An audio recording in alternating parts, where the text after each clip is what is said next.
Hey, everybody, welcome back. I know it's been a long time since I have put out a video. I've been struggling with 1984, but that's not what this is. That's not why we're here. What we're going to do today is we're reviewing the Metropoulos Metroplex Mark II, super cool amplifier.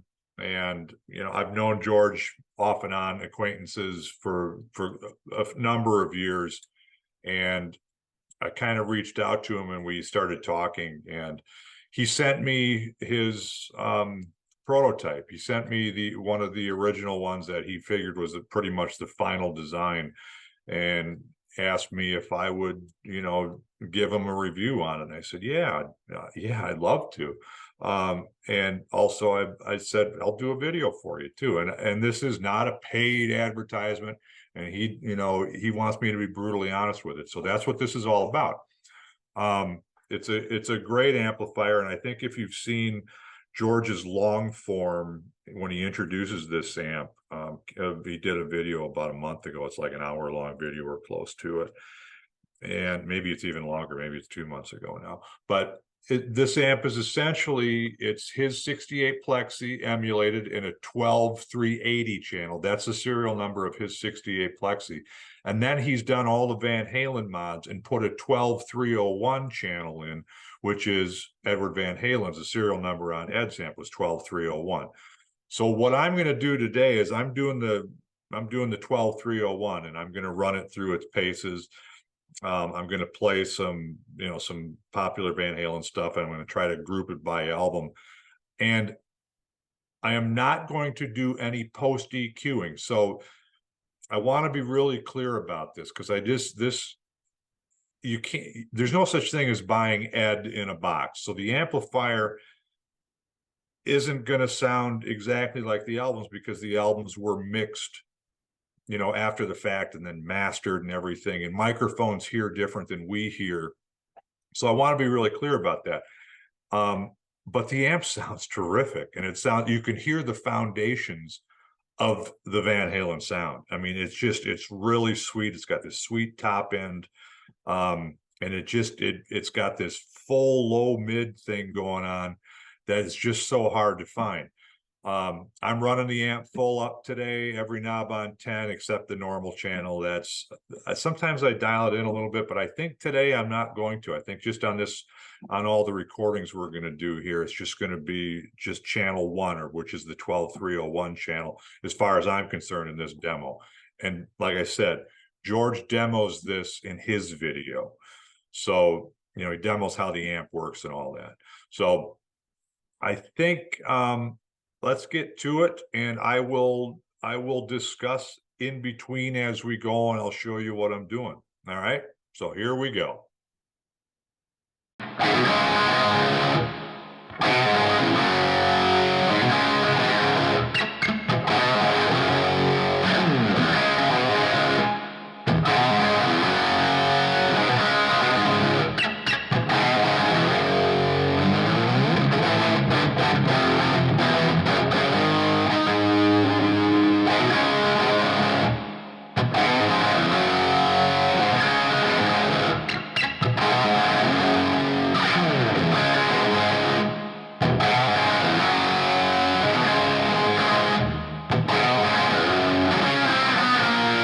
All right, you guys have watched me, are familiar with my Frankenstein hard ash body. I've got a Duncan 78 in here. It seems to be really good for this stuff. I've got a new neck on the guitar. This is a Donnie Ward Vestige Guitars, Chris Locke. It's their 1 3/4. It's their Frankie neck. It's just a great neck, killer neck. What else? I mean, same thing it's always been. So I'm using this for fair warning, and I'm going to use this for anything I do off of Van Halen 2. And I think that's it, because that's where the pickup change comes in. So, all right, here we go.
Okay, just wanted to show you the speaker cabinet and the control panel of the amplifier. So let me throw that up here. So as you can see here, this is 12.380. I'm not using that. Here's volume. Here's the master volume for 12.301. So that's on 10. Presence is on 10. Bass is on 10. Middle's on 10. Treble's on 10. Again, not using the 12.380 for today's purposes. And I'm not using the normal channel. This would be channel 2 on a Marshall, the normal, not the bright channel. And so here's 12.301, and as you can see, that's cranked at 10. Okay, as far as the speaker cabinet goes, I'm using my old angled mid-70s fawn colored slant 4x12. It is loaded with 75 hertz black backs, 25 watters. You know, they're greenbacks. They just have the black plastic backing on them. 2 mics. This one is essentially pointing at where the dust cap meets the paper cone, so right at that seam on axis. And the bottom one you can't see exactly, but it's at almost a 45-degree angle, pointing kind of where the ridges are in the paper cone. So you're catching more low end out of that one. And like I said, they're equally blended let me show you the mic position here. Let me see if I can get to that. Hang on a second. Here we go. So here's the mic position. So that's more of a top view. You can see that there's a distance here. And actually it's probably about 1.5 to 2 inches off the grill cloth. Both microphones are. So that's what we got going on. That's what's making all the noise between the amp and the speaker cabinet.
I probably shouldn't even try this after the Joe Satriani debacle and then the online crap. But here it is. I'm doing it anyway.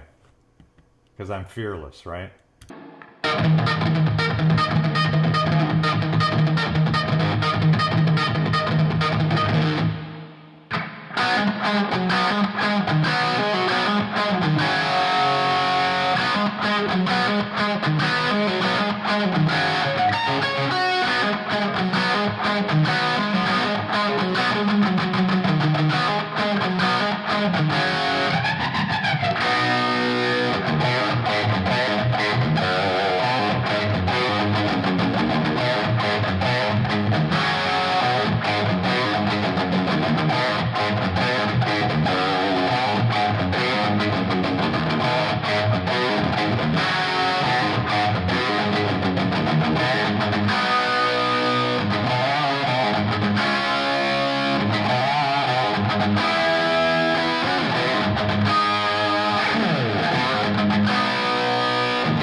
okay, so these next two segments, I'm going to cover like the Van Halen 1 thing. So this is my Van Halen 1 Frankie.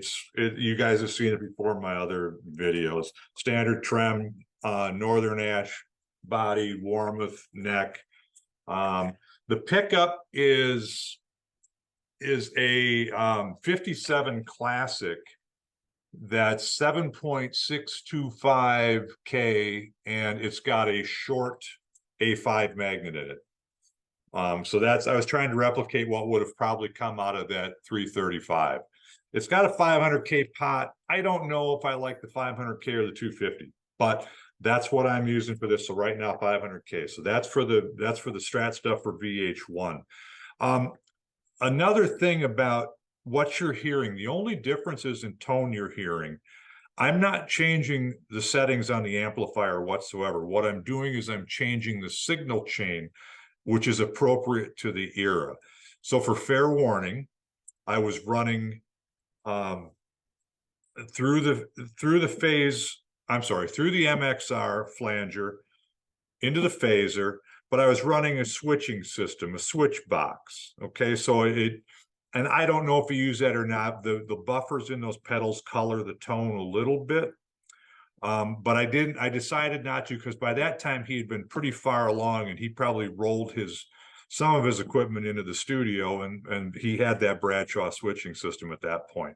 So I'm assuming he did. So anyway, it's basically about 50 feet of guitar cable, a 30-footer and a 20-footer, and that switch box. So that's just long. It's a long cable length into the input of the amplifier. For the upcoming segment, for like the Van Halen 1 stuff, he used the Echoplex and he didn't have a switching system. So I'm running through the buffers of the MXR pedals. So it's into the flanger, guitar cable into the flanger, into the phase shifter, out of the phase shifter, into the Echoplex, and I'm running the real Echoplex, and then the Echoplex into the amplifier. So that's the signal chain that you're going to hear on this. And again, I have not EQ'd anything post EQ. There is nothing different. This is just the raw guitar sound that you're hearing on the recording. No post EQing, no mastering, none of that stuff. Just appropriate reverbs and harmonizers where appropriate. No harmonizer on this one. This is a chamber reverb, Sunset Sound reverb. Okay, here we go.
By the way, I'm not sure that I mentioned that through this entire video, for all of the sound clips, all the guitar playing I've been doing, the amp is running.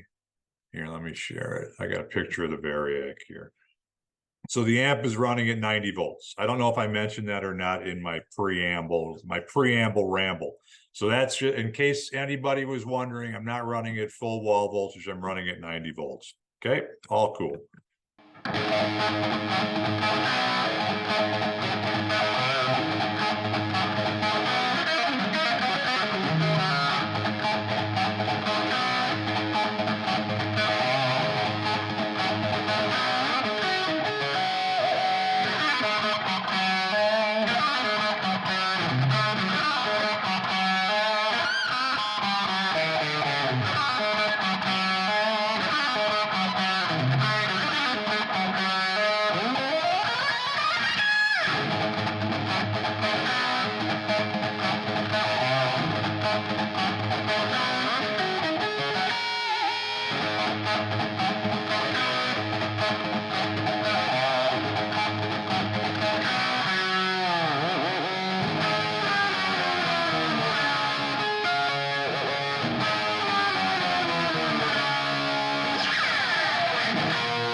So for the next segment, for the Van Halen 1 segment, this is my Greco Destroyer. You guys have seen this before. It's the same as the Ibanez. I've got a Super 70 in the bridge. Really great guitar, and I'm just going to play some of the stuff that from Van Halen 1 that was played on the Destroyer.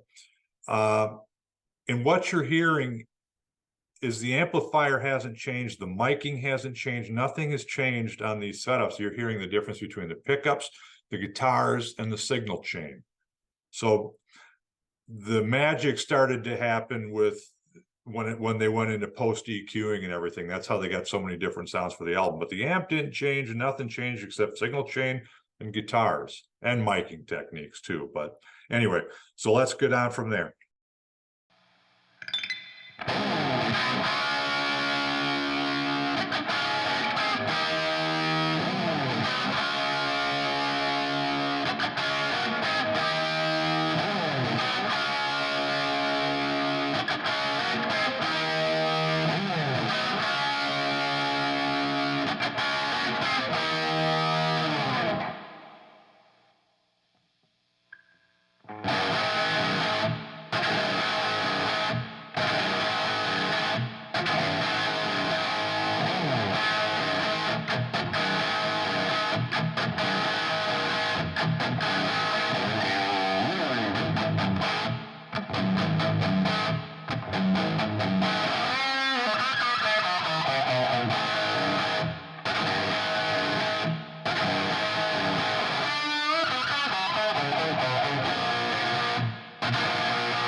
Okay, hey, so I'm going to call it quits on this. It's been a lot of fun.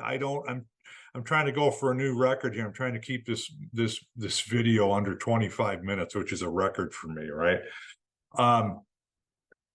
It's like I said, it's been a lot of fun and it's been educational.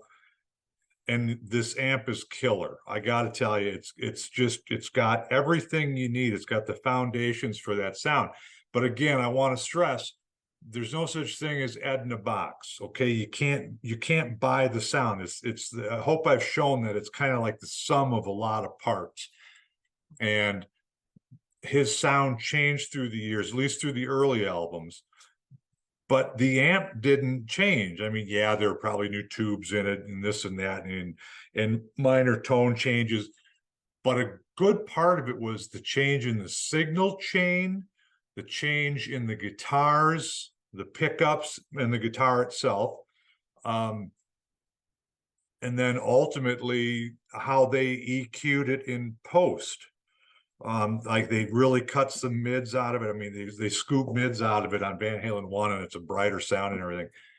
But like I said, I didn't do any of that. This is just the raw guitar sound, the way the SM57s are hearing it going through the analog channel strips and everything, but no EQing whatsoever.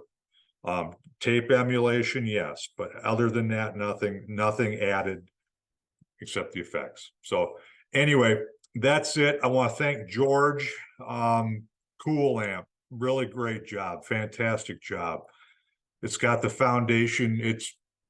I mean, we'll never know exactly what Ed's amp sounded like, but I got to think this is about as close as it gets. So until we do it again, I'm still working on that 1984 video. I'm still a little stumped on it. I'm still struggling with what exactly they went and when they did with that stuff. But I'm still working on it, haven't given up on it. And I will see you soon. As always, let me know if you have any questions. See you later.